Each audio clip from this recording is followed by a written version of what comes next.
Rafale M खरीद, भारत और France में मेगा डील, यही इस वक्त की सबसे बड़ी खबर है और भारतीय नौसेना को 26 राफेल एम जेट मिलेंगे। आपको बता दें, फ्रांस से 26 राफेल विमान खरीद को मंजूरी को लेकर ही यह सबसे बड़ी खबर सामने आई है।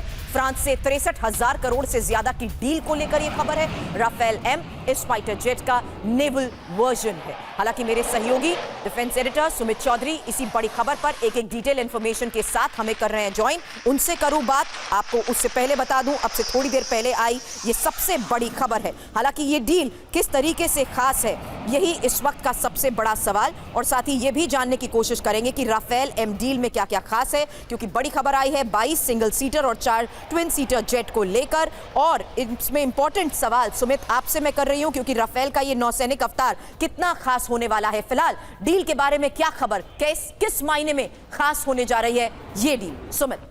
देखिए, बिल्कुल, अगर आप देखें सुरभि की लगातार भारतीय नौसेना लगातार अपने लिए ऐसे फाइटर एयरक्राफ्ट को तलाश रही थी जिससे वो अपने MiG-29 के फाइटर एयरक्राफ्ट को बदल सके, एयरक्राफ्ट कैरियर यानी हमारे जो 2 एयरक्राफ्ट कैरियर है उन पे डिप्लॉय कर सके। और यही वजह है कि राफेल एम, जिसको लेकर लगातार मैं आपको बताऊं बातचीत लगभग पूरी हो चुकी थी। कहा जा रहा था कि जब फ्रांस के डिफेंस मिनिस्टर पहुंचेंगे तब ये डील लॉक कर दी जाएगी और उसी के बाद इसको अनाउंस कर दिया गया। लेकिन सबसे इंपॉर्टेंट बात यह है कि आखिरकार इसकी खूबियां क्या होगी, इसकी खासियत क्या होगी। अगर आप इसको एयरफोर्स के विमान से अगर कंपैरिजन करें, इसमें मिड रिफ्यूलिंग का एक सिस्टम होगा, यानी लगातार, क्योंकि समंदर के अंदर आपके पास कोई लॉन्च पैड नहीं होता, आपके पास कोई एयर स्ट्रिप्स नहीं होती जहां पर आपको तुरंत आपके पास एक ऐसी जगह हो जहां पर आप लैंड कर सकते हो। ऐसे में या तो एयरक्राफ्ट कैरियर या फिर दूसरी एयर स्ट्रिप्स के ऊपर लैंड करना होता है जो बहुत दूर होते हैं। ऐसे में मिड रिफ्यूलिंग जो होती है वो इसके अंदर होगी। एक और खास बात यह कि इसमें इंडिजीनियस मिसाइल्स यानी आपकी जो ब्रह्मोस है वो लगाई जा सकती हैं, उसमें दूसरी जो इंडिजीनियस मिसाइल्स हैं उनको लगाया जा सकता है।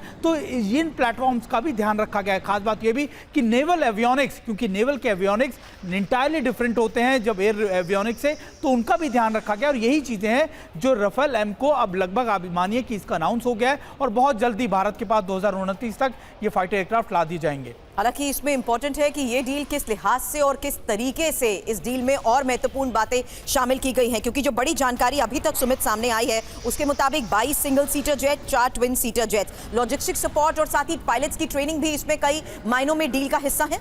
देखिए, बिल्कुल भारत के स्पेसिफिक, क्योंकि भारत की अपनी रिक्वायरमेंट है। आपको याद होगा कि जब एयरफोर्स के भी राफेल आए थे तब भी भारत ने अपने हिसाब से उसमें जो उसके आप कह सकते हैं कि जो उसमें जो बॉम्ब्स हैं, मिसाइल्स हैं, वो सारी अपने हिसाब से लगाई थी। और अभी भी अगर आप कहें तो राफेल एम जब आएगा, यानी जो मरीन इसका वर्जन आएगा, उसमें भी ऐसी अपने हिसाब के एवियोनिक्स, अपने हिसाब की चीज़ें जो होंगी भारत उसमें लगा सकेगा। खास बात ये भी कि मैं आपको बताऊं कि जब क्योंकि 2029 तक पहले बैच को आना है, करीबन 5 साल के अंदर इसको पूरा करना, इसमें ना सिर्फ टेक्नोलॉजी ट्रांसफर होगा, हमारे पायलट्स की ट्रेनिंग होगी, बल्कि सबसे खास बात ये कि जो मेंटेनेंस होगी वो भी फ्रांस को कर रखनी होगी। और ये रेडी टू मूव सिचुएशन में आएंगे लगातार, ताकि भारतीय नौसेना इसका इस्तेमाल तभी के तभी कर सके। ठीक है, एक और बड़ी खबर का इस बीच रुख कर रहे हैं सुमित चौधरी। फिलहाल हमारे सहयोगी जिस तरीके से राफेल एम डील के बारे में खास जानकारियां हमें दे रहे थे, अब इंफॉर्मेशन वॉल पर उसी आधार पर एक इंफॉर्मेशन आपके सामने रख रही हूं जिसका मैं जिक्र कर रही थी, क्योंकि ये जिस तरीके से राफेल एम डील सबसे ज्यादा खास है, सुमित उस बारे में हमें बता रहे हैं कि आखिर ये डील मेगा डील जिस लिहाज से कही जा रही है उसमें क्या क्या खास होने वाला है। और इसीलिए लगातार इस बारे में जिक्र कर रहे हैं कि भारत की क्षमता किस लिहाज से अब आगे और ज्यादा बढ़ती जा रही है इस डील के तहत। और 22 सिंगल सीटर जेट के साथ साथ इस डील के बारे में फिलहाल आपको बता दें 4 ट्विन सीटर जेट उसमें, और साथ ही लॉजिस्टिक सपोर्ट के साथ साथ विमानों की मरम्मत और मेंटेनेंस इस डील में सबसे ज्यादा खास है। एक और बड़ी बात जिसका यहां पर जिक्र हो रहा था वो था नौसेना के पायलट्स की ट्रेनिंग और साथ ही टेक्नीशियंस की ट्रेनिंग, जिसके बारे में सुमित हमें यहां पर बता रहे थे। और भारत में कुछ पार्ट्स के निर्माण के बारे में भी फिलहाल ये जानकारी सामने आ रही है। और राफेल का ये जो नौसैनिक अवतार है जिस तरीके से ये खास है, उसमें एक और इंपॉर्टेंट बात ये कि 1.8 मैक की टॉप स्पीड इसकी, और साथ ही 1850 से ज्यादा किलोमीटर की इसकी रेंज। एक और इंपॉर्टेंट इंफॉर्मेशन जिसमें एयर टू एयर रिफ्यूलिंग किस लिहाज से खास है सुमित हमें बता रहे थे। साथ ही मीटियोर और स्कैल्प मिसाइल से भी ले जा सकता है ये। और इसमें लास्ट इंपॉर्टेंट बात, जहां AESA रडार से ये लैस है और स्पेक्ट्रा वॉरफेयर सिस्टम के साथ साथ मजबूत लैंडिंग गियर और साथ ही अरेस्टर हुक। ये इंपॉर्टेंट इंफॉर्मेशन उस खास डील के बारे में हम आपको बता रहे हैं जो फिलहाल सबसे बड़ी खबर अब से थोड़ी देर पहले सामने आई है। एक और महत्वपूर्ण खबर है, और खबर है पड़ोसी देश पाकिस्तान से, जिस पर अब अमेरिका का चाबुक चला है। आपको बता दें, कंगाली की कगार पर खड़ा पाकिस्तान बाज तो नहीं आ रहा, लेकिन पाकिस्तान का परमाणु प्रोग्राम पूरी दुनिया के लिए कैसे खतरा है, यही सबसे बड़ी खबर है। क्योंकि पाकिस्तान के परमाणु प्रोग्राम पर अब सीधे अमेरिका से एक्शन हुआ है। जी हां, अमेरिका ने पाकिस्तान के परमाणु मिसाइल प्रोग्राम पर बड़ी कार्रवाई की है और अमेरिका ने पाकिस्तान न्यूक्लियर प्रोग्राम को अमेरिका की सुरक्षा में खतरा बताते हुए कई कंपनीज पर प्रतिबंध लगा दिया है। कुछ को संवेदनशील मानते हुए अपनी निगरानी लिस्ट में रखा है। अमेरिका ने क्या कहा है? अमेरिका ने कहा है कि ये कंपनीज अमेरिका की राष्ट्रीय सुरक्षा या विदेश नीति के हितों के विपरीत काम कर रही हैं। और ये एक और सबसे बड़ी इंफॉर्मेशन, क्योंकि पाकिस्तान की 7 कंपनीज पर अमेरिकी बैन को लेकर ही ये खबर सामने आई है। आपको बता दें, कई कंपनीज अमेरिका की निगरानी लिस्ट में शामिल हो चुकी हैं और विदेशी कंपनियों पर भी बैन का कैसे असर पड़ेगा, मेरे सहयोगी मनीष झा भी इस वक्त स्टूडियो में हमें ज्वाइन कर चुके हैं। इन तमाम बड़ी खबरों पर किस तरीके से अमेरिकी एक्शन को लेकर पाकिस्तान पर एक्शन कैसे होगा और पाकिस्तानी परमाणु प्रोग्राम पर ट्रंप का ये हंटर चलेगा कैसे, मनीष से इस बारे में सवाल करूं। उससे पहले, पाक का परमाणु मिसाइल कार्यक्रम ट्रंप का चाबुक क्यों? क्योंकि अमेरिका का पाकिस्तानी न्यूक्लियर मिसाइल प्रोग्राम पर जो एक्शन है उसी को लेकर यह सबसे बड़ी खबर है। और मिसाइल कार्यक्रम में शामिल 7 कंपनीज के खिलाफ बड़ी कार्रवाई के बारे में यह खबर सामने आ रही है। हालांकि एक और इंपॉर्टेंट बात, इसी प्रोग्राम में शामिल सभी 7 कंपनीज पर अब बैन लगाया गया है। 1 दर्जन से ज्यादा कंपनीज को अपनी निगरानी में रखा है और कंपनीज को अमेरिकी राष्ट्रीय सुरक्षा के लिए कैसे खतरा माना गया है। मनीष, सवाल इसी आधार पर आपसे होगा, क्योंकि चीन, ईरान, दक्षिण अफ्रीका की कंपनीज पर प्रतिबंध का असर। हालांकि पाकिस्तान ने अमेरिकी कदम पर जिस तरीके से नाराजगी जताई है, उसके बारे में भी एक बड़ी खबर बता दूं। अमेरिकी बैन को पाकिस्तान के लिए अनुचित बताया गया है और पाकिस्तान के आर्थिक विकास पर इसका असर पड़ेगा। हालांकि अमेरिका की पाकिस्तान की कंपनीज पर पाबंदी क्यों, कैसे ये खतरा मानी जा रही है, इस बारे में एक और डिटेल इंफॉर्मेशन आपके सामने रखना चाहूंगी। क्योंकि अमेरिका की ट्रंप सरकार ने पाकिस्तान कंपनीज को क्यों खतरा माना है, क्यों उन पर बैन लगाया है? कंपनीज पर परमाणु गतिविधियों में मदद के आरोप है, परमाणु और बैलिस्टिक मिसाइल प्रोग्राम में मदद, मिसाइल टेक्निक को बढ़ावा दे रही थी ये कंपनीज और कंपनियां लगातार परमाणु कार्यक्रम से जुड़ी हुई थी। परमाणु टेक्निक और सामग्री की खरीद बिक्री में भी ये शामिल रही हैं और मिसाइल प्रोग्राम के लिए संवेदनशील पुर्जे भी ये दे रही थी। हालांकि लाहौर से इस वक्त संवाददाता जैयद जलालुद्दीन भी हमें ज्वाइन कर चुके हैं। अब पाकिस्तानी कंपनीज पर हुए एक्शन के बाद फिलहाल जलालुद्दीन साहब, सवाल यही है कि कितनी मुश्किल में डाल दिया है अमेरिकी एक्शन ने? जी बिल्कुल मुश्किल में तो जाहिर है डाल दिया है, क्योंकि जाहिर बात है पाकिस्तान में जो अनस्टेबिलिटी ख्याल देख रहे हैं, जो मामला टीटीपी पाकिस्तान फेस कर रहा है, उसके बाद अफगानिस्तान से जो बहुत बड़ा बयान है कि अफगान प्राइम मिनिस्टर ने ये बात की कि अगर जो है डिपोर्टेशन को ना रोका गया तो हम टीटीपी और पीएलए को सपोर्ट कर सकें। होता तो ऐसे रहा है, पहले भी हम देख रहे थे कि इस्लामाबाद बार बार यही बात कर रहा था कि जो टीटीपी के जो टेररिस्ट हैं ये अफगानिस्तान से सपोर्ट इनको मिल रही है, ये सारे मामला उधर से हो रहे हैं और इनके वेपन्स भी वही यूज हो रहे हैं जो यूएस यहाँ पर छोड़ कर गया था। मगर इस चीज का बार-बार ओपनली जो है वो उन्होंने इसका इजहार नहीं किया। मगर अब हम देख रहे हैं जो कल एक मीटिंग हुई अफगानिस्तान में, वो बहुत बड़ी मीटिंग पर ये इसका फैसला किया गया कि अगर इस डिपोर्टेशन को जो है वो ना रोका गया तो हम पीएलए और टीटीपी को ओपनली सपोर्ट करेंगे और इसके ऑब्वियसली इसके जो कॉन्सिक्वेंस है वो पाकिस्तान को करना पड़ेगा। हालांकि इसके बारे में आगे भी एक और खबर है, लेकिन उससे पहले मनीष, ये अमेरिका का फैसला किस तरीके से पाकिस्तान को अब मुश्किल में डाल रहा है? देखिए, वैसे तो कहा जाए देर आए दुरुस्त आए, हालांकि ये दुरुस्त नहीं है, ये कुल मिलाकर ऊंट के मुंह में जीरा वाली बात है। पाकिस्तान के परमाणु कार्यक्रम आज नहीं, शुरू से ही अमेरिका और चीन के भरोसे चल रहे थे। चीन की कंपनियां लगातार पाकिस्तान को मदद देती रही, तमाम पार्ट दिया, तमाम टेक्नोलॉजी दी, अमेरिकी कंपनियां भी इसमें शामिल थी और उसके बाद जाके पाकिस्तान का परमाणु कार्यक्रम चल रहा था। अब जबकि चीन पर लगाम लगानी है अमेरिका को, तो उन्होंने पाकिस्तान के परमाणु कार्यक्रम के नाम पर उन कंपनियों को बैन किया जो लोग उन्हें मदद कर रहे हैं। उसमें ज़्यादातर चीन की कंपनियां, कुछ दूसरी कंपनियां भी है, चाहे वो ईरान की हो या दक्षिण अफ्रीका की कंपनी हो। कुल मिलाकर यह है कि पाकिस्तान के परमाणु कार्यक्रम कल के दिन में गलत हाथों में ना फंस जाए। वो कभी भी हो सकता है, इसका डर हमेशा रहा है कि आतंकी संगठन कहीं उस पर काबिज ना हो जाए। वैसे भी मिलिट्री के साथ मिलकर वो काम करते ही हैं, कहीं वो परमाणु कार्यक्रम उनके हाथ चले गया तो फिर पूरी दुनिया के लिए मुसीबत की बात होगी। जहाँ तक ये डिपोर्टेशन का बात कह रहे हैं जलाल साहब, देखिए इस मामले में बात यही है कि पहले तो आपने दूसरे के घर में आग लगाया, अफगानिस्तान की ऐसी हालत कर दी कि उनके लोगों को आपके यहाँ शरण लेनी पड़ी। अब आप पर जब आगे आए तो आप कह रहे हैं कि यहाँ से भागो भागो।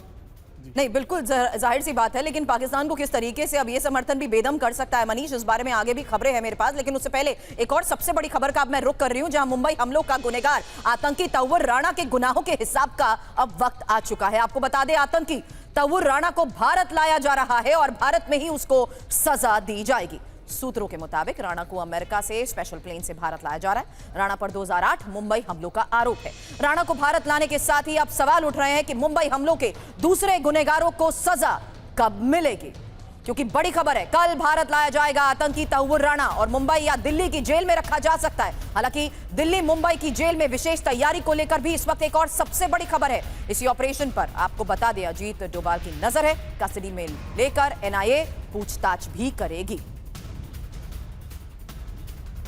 तो मुंबई को दहलाने वाले आतंकी राणा पर एक सबसे बड़ा अपडेट आपको बता दें। राणा के प्रत्यर्पण के लिए एनआईए की टीम में 7 ऑफिसर्स हैं। राणा को लाने की टीम में वरिष्ठ वकील भी शामिल हैं। एडीजी रैंक के अधिकारी टीम को लीड करेंगे। तौवर राणा को एनआईए मुख्यालय लाया जाएगा और एनआईए कस्टडी में ही तौवर राणा से पूछताछ भी होगी। हालांकि पूछताछ के लिए एनआईए की स्पेशल टीम कैसे तैयार है, मुंबई हमले के दूसरे गुनहगारों को लेकर भी सवाल होंगे और राणा को दिल्ली में ज्यादा दिनों तक रखा जा सकता है और पूछताछ के बाद मुंबई ले जाया जाएगा, जहां पर आगे कैसे केस चलेगा। मेरे सहयोगी जयप्रकाश हमें ज्वाइन करेंगे और जिस तरीके से अब 26/11 के दहशतगर्द तौवर राणा पर नकेल कसेगी, इसी के बारे में मेरे सहयोगी जयप्रकाश से करूंगी सवाल। उससे पहले एक और इंफॉर्मेशन, क्योंकि तौवर राणा की आतंकी कुंडली अब आपके सामने रख रही हूं, जहां मुंबई में 26/11 अटैक की पूरी जानकारी इसे थी। मुख्य साजिशकर्ता हेडली ने राणा के खिलाफ गवाही दी और राणा की ही मदद से हेडली को भारत का वीजा मिला। हालांकि राणा के जरिए ही हेडली ने मुंबई हमलों की रेकी की थी और राणा की सलाह पर हेडली ने इमिग्रेशन कंपनी भी खोली थी। राणा भी अपनी पत्नी के साथ मुंबई के ताज होटल आया। हमले से पहले राणा ने भी ताज होटल की रेकी की और पाकिस्तान की आईएसआई के साथ भी राणा के संबंध को लेकर बड़े खुलासे हो चुके हैं। लेकिन इस बीच जयप्रकाश, हमारे सहयोगी लगातार इस पूरे मामले पर नजर बनाए हुए हैं और जिस तरीके से अब भारत में यह पूरा हिसाब होगा, जयप्रकाश, तैयारी किस स्तर पर है, किस तरीके से होंगे सवाल जवाब, यही इस वक्त जानना जरूरी है। लेकिन उससे पहले एक बड़ी खबर बता दूं और यह खबर है टीवी9 पर तौवर के खिलाफ दायर चार्जशीट को लेकर, जहां चार्जशीट की कॉपी के बारे में एक इंफॉर्मेशन आपके सामने रख रही हूं। 2011 में एनआईए ने दायर की थी चार्जशीट। चार्जशीट में राणा समेत 9 लोगों को आरोपी बनाया गया था।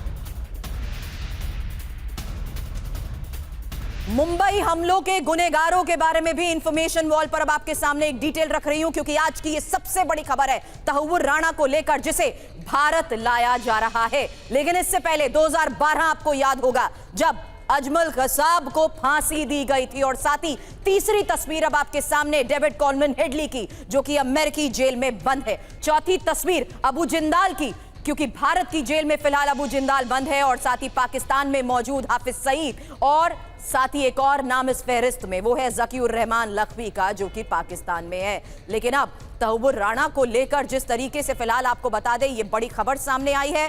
इस साल फरवरी में प्रधानमंत्री नरेंद्र मोदी अमेरिका गए थे और पीएम की मौजूदगी में राष्ट्रपति ट्रंप ने तौवर राणा पर बयान दिया था। कहा था कि वो राणा को वापस भारत भेजने को प्रतिबद्ध है। जयप्रकाश, अब फिलहाल इस पूरे मामले को देखते हुए कैसी तैयारी, किस तरीके से होंगे सवाल जवाब, क्या बड़ी खबरें इसको लेकर अभी तक? देखिए, तौवर राणा जो है ताज होटल के इसी नई इमारत में उस वक्त आया था जिस वक्त उसकी पत्नी उसके साथ थी। पाकिस्तान के आर्मी डॉक्टर के रूप में वो आईएसआई के लिए काम करता था और मैं ताज होटल के बाहर ही इस वक्त मौजूद हूँ। ताज होटल के अंदर ये 26/11 का पूरा आतंकी खेल खेला गया था। उस वक्त भी मैं यहाँ पर उस रात को मौजूद था और मैं अपने कैमरामैन सुभाषिश को कहूँगा कि ताज होटल की वो नई इमारत दिखाए और वो साथ ही साथ जो पुरानी इमारत है जिसमें आग लगाई गई थी और आतंकियों ने पूरी रात करीब 72 घंटे तक इस ताज होटल को और यहाँ अंदर जितने भी स्टाफ हैं, जितने भी गेस्ट हैं, उनको बंधक बनाकर रखा हुआ था। एक बड़ी बात मैं आपको बताऊं कि तौवर राणा के लिए जो तौवर राणा का रोल क्या था, तौवर राणा ने डेविड कोलमैन हेडली को न सिर्फ वो भारत भेजा बल्कि भारत में व्यावसायिक यानी कमर्शियल तरीके से डेविड कैसे रहे उसका पूरा इंतजाम किया था। ताज होटल में कमरा बुक कराया गया था। ताड़देव में द इमिग्रेशन सेंटर नाम का जो उसका इमिग्रेशन उसकी इमिग्रेशन कंपनी है उसका एक दफ्तर खुलवाया था डेविड कोलमैन हेडली के लिए। ताड़देव में एक फ्लैट का इंतजाम कराया था। ताड़देव में एक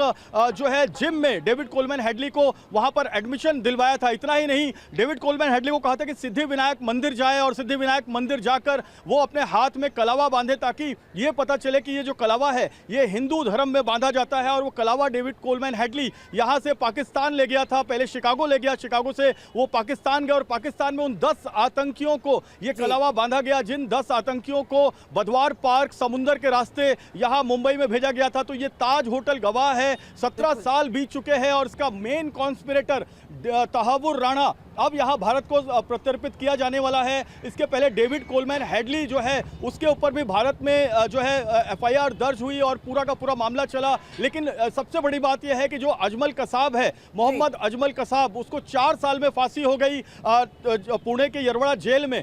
लेकिन अब 17 साल बाद तहावुर राणा पर क्या मामला बनता है, किस तरह से उसका प्रोसेस आगे बढ़ता है, ये देखना अहम होगा। बिल्कुल, कैसे होगा इसका हिसाब, इस पर नजर बनाए रखिए। आगे भी इस बारे में आपसे जानकारी लेंगे। जयप्रकाश, शुक्रिया फिलहाल।